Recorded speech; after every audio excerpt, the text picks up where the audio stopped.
Mid cap index को यहाँ पे देख लेते हैं, क्योंकि जिस थीम की हम बात कर रहे हैं और ख़ासतौर पे अगर कंजम्पशन आता है और बाद में फिर पीछे से कैपेक्स आता है, तो हमें ज़्यादा मौके मिड कैप और स्मॉल कैप में दिख सकते हैं।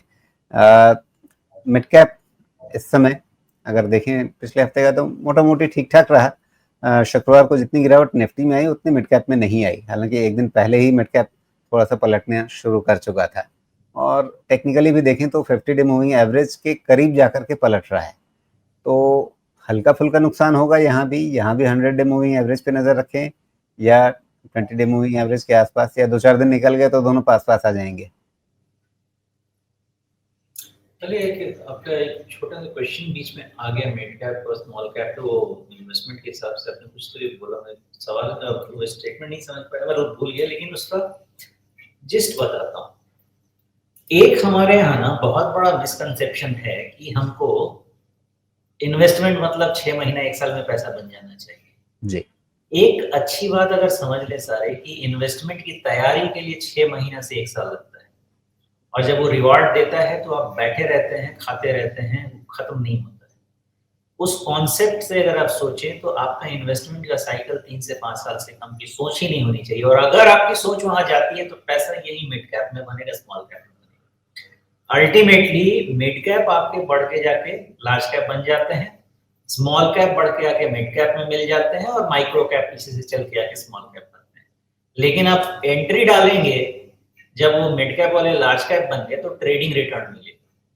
तो आपको अगर मिड कैप से पैसा चाहिए तो जब वो साइकिल बैठा हुआ है वहां पे, जैसे भी हम आइडेंटिफाई कर रहे हैं सेक्टर्स, आइडेंटिफाई कीजिए, आपको 3 से 5 साल का ऐसा सीएजीआर मिलेगा ना, भले ही 1 से 2 साल आपको 0 टू नेगेटिव रिटर्न मिले, लेकिन उसके बाद का जो सीएजीआर आएगा वो आपको होके नहीं रुकेगा। तो साइकिल को चेंज कीजिए, सोच को चेंज कीजिए। Investment as a theme 3 to 5 years के हिसाब से सोचिए, कोई कितना भी कह ले। बड़ा पैसा आपको मिड और स्मॉल कैप और इररिस्पेक्टिव ऑफ एनी कैप बनने वाला है।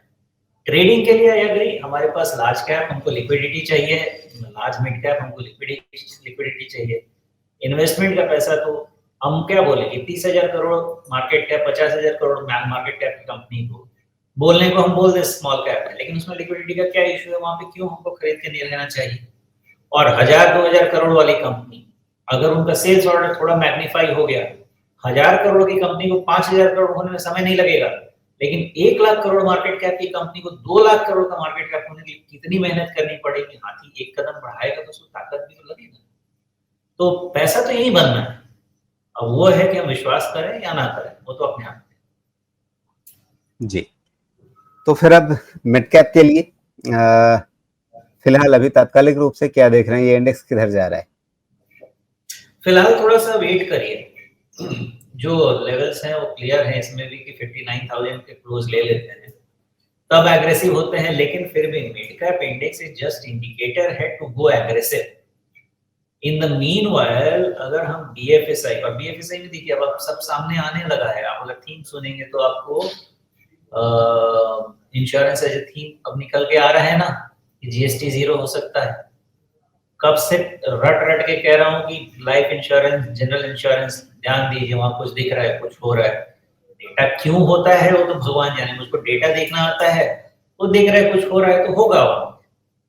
मैंने तो पहले बोला हाउसिंग फाइनेंस से बच के रहिए, क्यों बच के रहिए डेटा कह रहा है, मुझे नहीं पता। तो अगर आपको बनाना है पैसा, क्रेडिट बूम मतलब बीएफएसआई सेक्टर होता है, उसमें मैं और क्या समझाने वाला। बीएफएसआई सेक्टर में 5-7 बैंक पकड़ी, 2-3 एनबीएफसी पकड़ी, लाइफ इंश्योरेंस कंपनी बहुत लिमिटेड है, उसमें 2 प्राइवेट सेक्टर, 1 पब्लिक सेक्टर पकड़ी, ऐसा करके पोर्टफोलियो बास्केट बनाइए। वैसे ही बास्केट बनाइए कंजम्पशन का, उसमें आपका क्यूएसआर आता है कि व्हाइट गुड्स आते हैं कि ट्रैवल आता है, वो तो आपको डिसाइड करना है। थोड़ा बास्केट बनाइए फार्मा का, वो जरूरी है, फार्मा में आपको बता चुका हूँ, डायरेक्ट फॉर्मुलेशंस, ड्रग्स बिजनेस को छोड़ के बाकी सब बनाइए। ये चीजें से ज्यादा करने का जरूरत नहीं है, क्योंकि देखिए हम म्यूचुअल फंड नहीं है। म्यूचुअल फंड के पास क्या है कि उनको है कि भैया हर सेक्टर में आपको एलोकेशन चाहिए और आपको 5% कैश रखना है, 10% कैश रखना है। हमको वही सेक्टर का लिबर्टी है जहां पे है आने वाला समय, वो सेक्टर में अपना 70% एक्सपोजर रखिए। अब बात हो सकती है, बोलेंगे कि भाई पोर्टफोलियो इतना एग्रेसिव कैसे, इतना रिस्की कैसे, मार्केट रिस्क का ही चीज है। इलॉजिकल रिस्क मत लीजिए, उसको डिफाइन कीजिए, लीजिए, लेकिन फिर वही है, पैसा बनना है यहाँ, बोलेंगे हमको खरीदना है हिंदुस्तान यूनिलीवर, तो झंडा लेके बैठे रहिए, किधर से बनेगा? जी। अब स्मॉल कैप भी इसी चर्चा से जुड़ा हुआ, क्योंकि मिड कैप को लेकर के हम जितनी बातें करते हैं वो कमोबेश स्मॉल कैप पर भी आ जाते हैं, कभी-कभी थोड़े वेरिएशन के साथ। तो यहाँ स्मॉल कैप में क्या ध्यान रखना है अगले हफ्ते में? नहीं, इसका भी हम वेट करेंगे, क्योंकि देखिए नीचे अगर मिला तो बेटर लेवल मिल सकते हैं। ये ऐसा नहीं है कि हम स्मॉल कैप नहीं खरीद सकते हैं, ये इंडेक्स पूरा बाजार का रिप्रेजेंटेशन स्मॉल और मिड कैप नहीं हो सकता, बिकॉज हजारों कंपनियां हैं, हजारों। ओके, यहाँ से हम एग्रेसिव कब जाना है ये डिसाइड कर सकते हैं, लेकिन यहाँ से हम मिड कैप स्मॉल कैप में अभी रहें कि नहीं रहें वो डिसीजन मुझे नहीं लगता कि हम ले सकते हैं। एंड देयरफॉर मुझे फिर भी वेट करना चाहिए मेरे हिसाब से 18,500 के ऊपर, या 250 भी ले लीजिए, 18,500 ले लीजिए, उसके ऊपर क्लोज हो जाए, फिर मुझे लगता है कि मेरे थियरी में फिर हम पॉजिटिव होने लगे। जी। लेकिन अगर यहाँ पे आप देखें अप्रैल से अभी तक का चार्ट, तो एक तरह का राउंडिंग टॉप बन रहा है, और राउंडिंग टॉप में आप कई बार कहते हैं 50% रिट्रेसमेंट एक स्वाभाविक तरीका होता है मार्केट के करेक्ट होने का। तो क्या वो गुंजाइश आपको दिखती है, या 38.2% रिट्रेसमेंट वहाँ पर 200 डे मूविंग एवरेज है, वहाँ से पलटता हुआ दिख रहा है? शायद हो गया जितना होना था। बहुत ही कैंडिड ईमानदारी से बोलूंगा, इसका जो फॉर्मेशन है ना दोनों तरफ का है। आपने जो पॉइंट रेज किया वो टोटली वैलिड है, जैसे मैं रीड करता हूँ डबल टॉप स्ट्रक्चर, लेकिन डबल टॉप स्ट्रक्चर को जब मैं रीड करता हूँ तो पहला करेक्शन या दूसरा करेक्शन, दो करेक्शन निकाल के रखता हूँ, एक कैसा रिट्रेस कर रहा है, किसी फॉर्मेशन पे जा रहा है क्या, और दूसरा कोई स्ट्रॉन्ग डीएमए जैसे 200 डीएमए। मोस्टली देखिएगा अगर हमारे डिस्कशन को लोग पीछे से निकाल के सुने, तो मैं बार बार तो यही कह रहा हूँ कि पहले ऐसा जब भी होता है 200 डीएमए का टेस्ट होता है। अब तो दिख रहा है कि हो गया है, उतना होना चाहिए था, लेकिन जब मैं बोल रहा था तब तो नहीं पता था कि होगा, लेकिन ऐसी चीजें देखी है मैंने, तो उसके हिसाब से काम किया है, रिसर्च डेटा का ही पढ़ाई है।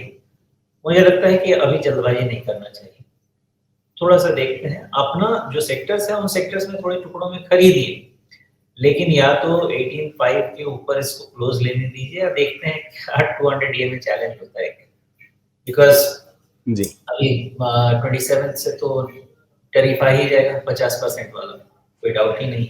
और देखिए आज नहीं 6 महीना के आसपास पहले डिस्कशन में ला चुका हूं मैं कि यूएस से रिश्ते और खराब होने वाले हैं, और खराब होंगे ही, और अब क्लियर है कि लड़ाई आर पार की होनी शुरू हो गई है, ये नहीं रुकी, रुकना भी नहीं चाहिए। बिकॉज अगर आपने किसी ने हंगरी के प्राइम मिनिस्टर प्रेसिडेंट किसका लेटर, जो उन्होंने लेटर भेजा उसका ये क्या नाम है, डोनाल्ड ट्रम्प ने क्या जवाब दिया, आई एम वेरी एंग्री।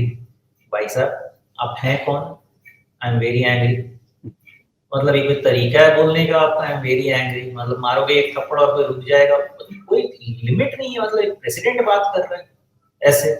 तो इस तरह की चीजों से बेहतर है कि भारत अपना पूरी के तरीके से निकल चुका है वहां से, तो निकल जाए। हाँ, बिजनेस रिलेशनशिप रखना ही पड़ेगा, उसमें कुछ नहीं जाता है, और ट्रम्प आज है कल नहीं रहे, यूएस रहे, बट ये बहुत ही मतलब क्रॉस तरीका है जवाब देने का, आई एम वेरी एंग्री, मतलब क्या दादागिरी है, करना क्या चाहते।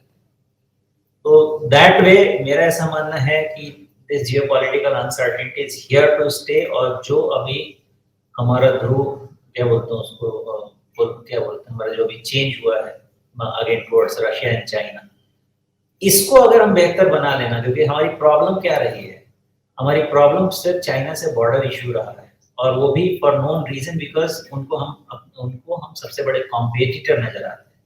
द मोमेंट हम एक पार्टनर की तरफ बिहेव करने लगे और अरुणाचल ये सब का बॉर्डर इशू खाली सुलझ जाए, आई थिंक बहुत माइलेज मिल सकता है हमको, जबकि यूएस से कोई माइलेज नहीं।